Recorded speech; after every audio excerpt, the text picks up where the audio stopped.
大家好，我是诺瓦二代。大个子鸟都养快1个月了，还是很野。一靠近它就撞笼，弄得头破血流，看着真心疼啊。它属于沉默型的，你别看它在那里一动不动的，一靠近它了，它就猛撞了，弄得我真的没有办法了。各位大神有没有更好的方法？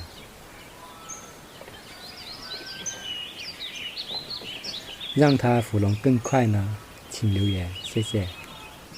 我现在每天挂在见人走动的地方，开小半边笼布，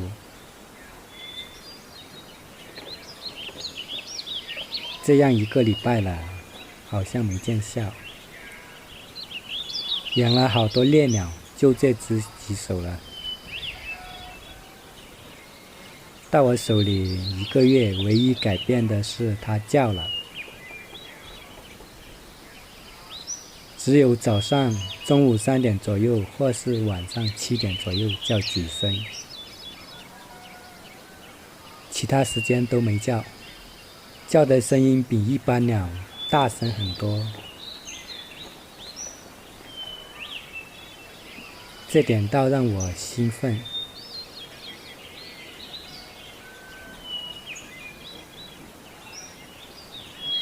养了这么多年的鸟，没见到有叫这么大声的，声音又尖。洗澡也是跟其他鸟不一样，潜水比较深，而且用很大的力。这鸟性格古怪，我想养好了，要不就是鸟王，要不就是烂鸟一个。总感觉跟其他鸟不一样，有种神秘感。朋友们怎么看的呢？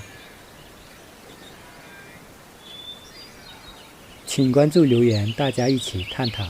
再见。